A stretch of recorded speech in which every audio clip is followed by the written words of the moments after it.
coquillage sur une étagère, ce que j'étais. La poussière ne cessant de s'accumuler sur ma carapace m'avait laissé là, las. Je n'étais pas seul. Une coquille de la même espèce avait été posée il y a un mois à ma gauche. Elle scintillait encore. Il m'arrivait de la reluquer. Nous n'avions rien à faire, juste à penser. Nous étions passés de main en main, nous ne comprenions pas tout de suite ce qui nous rendait précieux. Je viens de loin. J'ai passé la première partie de ma vie au large du Pacifique.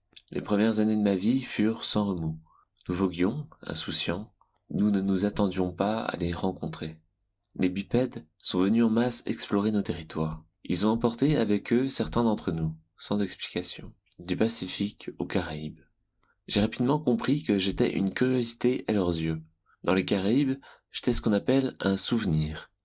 J'ai compris bien sans mal que mon rôle serait d'aider les bipèdes explorateurs des Caraïbes à se souvenir. Je n'ai toujours pas compris de quoi ils devraient se souvenir. Était-ce lié à une cérémonie ou à un rite particulier? Étais-je doté d'une certaine faculté permettant à cette espèce d'accéder à une partie oubliée de sa mémoire? Après 4 mois et 8 jours, je fus empaqueté et renvoyé chez moi. Cette fois encore, mon sort était incertain. Je suis arrivé en France métropolitaine en février 2015. J'ai été livré dans l'appartement d'une artiste. Elle était fascinée par mon apparence. Elle m'observait. J'étais devenu un motif.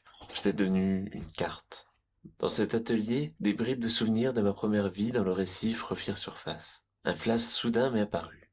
Je me souviens de notre voisin, Anomastrae irregularis. J'ai appris qu'il était l'un des derniers spécimens de son espèce. J'étais devenu un musicien, ou un instrument de musique, ce n'était pas clair. J'étais devenu le musicien de ce qu'on appelle une installation artistique. Mon rôle était de trouver une interprétation correcte de la partition qui me faisait face. La symphonie des particules élémentaires m'emporta. Plus je la décryptais, plus je pensais à Pavnova Diffluens, le mélomane du récif. Ce fut ma première expérience avec l'art contemporain. Le mois suivant, je partirai. S'étant manifestement attaché à moi, l'artiste m'a trouvé une place de choix dans son bagage. Destination, Shanghai. J'ai été invité à participer à une exposition dans une galerie d'art. Dans cette installation, je jouais le rôle de lien entre tous les objets exposés. Ils avaient tous été produits à Jindazen, la ville de la céramique. Certains m'ont dit que par le passé, la couleur blanche de la céramique provenait de la poudre de coquillage. J'ai alors été installé au centre de l'espace blanc, aseptisé de la galerie, suspendu à un fil. Mon fil était le lien d'un déshabillé en soie noire et rose, orné de motifs de grues cendrées et de lotus. Ce lien était fragile, fixé au plafond par un pic en acier planté dans le plâtre.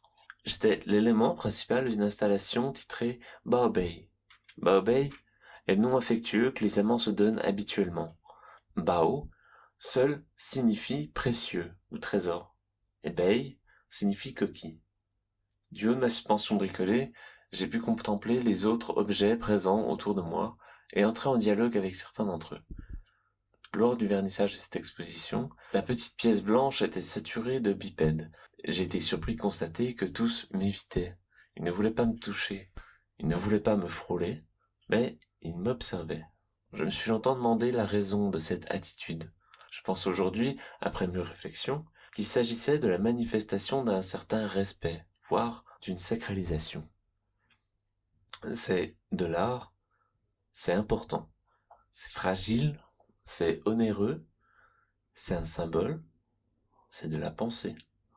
C'est une amulette, c'est un prétexte, c'est un quasi-objet, c'est un lien, c'est un objet à incarner, c'est beau, c'est intéressant, subversif, c'est... Suite à cette deuxième interaction avec le monde de l'art, je retournai en Martinique. L'artiste m'a remis par réflexe dans sa valise. J'allais ici jouer un nouveau rôle, pour le moins inattendu. Là où j'étais à l'origine un souvenir pour touristes en mal d'exotisme, je reviens sur cette île en tant qu'acteur actif de l'art contemporain. Ce changement de statut social changea ma perception et mon attitude.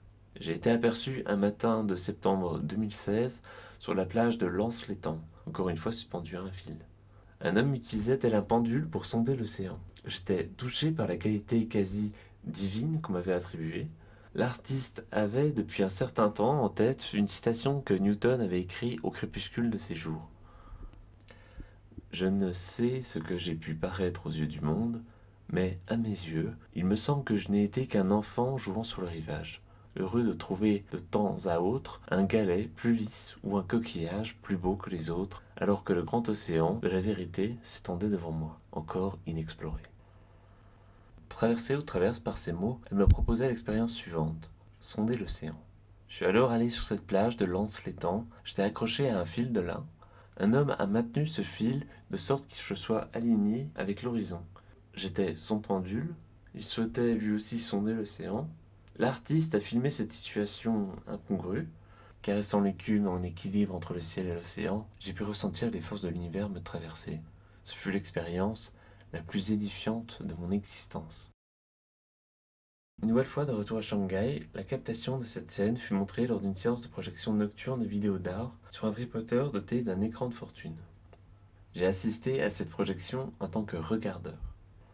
Suite à ces expériences multiples, je fus remis à la mer, non loin de mon lieu de naissance, océan Pacifique, Nha Trang, Vietnam, une connexion spatio-temporelle entre deux mondes polymorphes, point de contact entre deux systèmes, promesse d'éternité, acte transmutatif, résultat d'une complétude fragile, renaissance, cycle inéluctable provoqué, artefact, acte phare, acte symbolique, acte thérapeutique, acte de infinitude.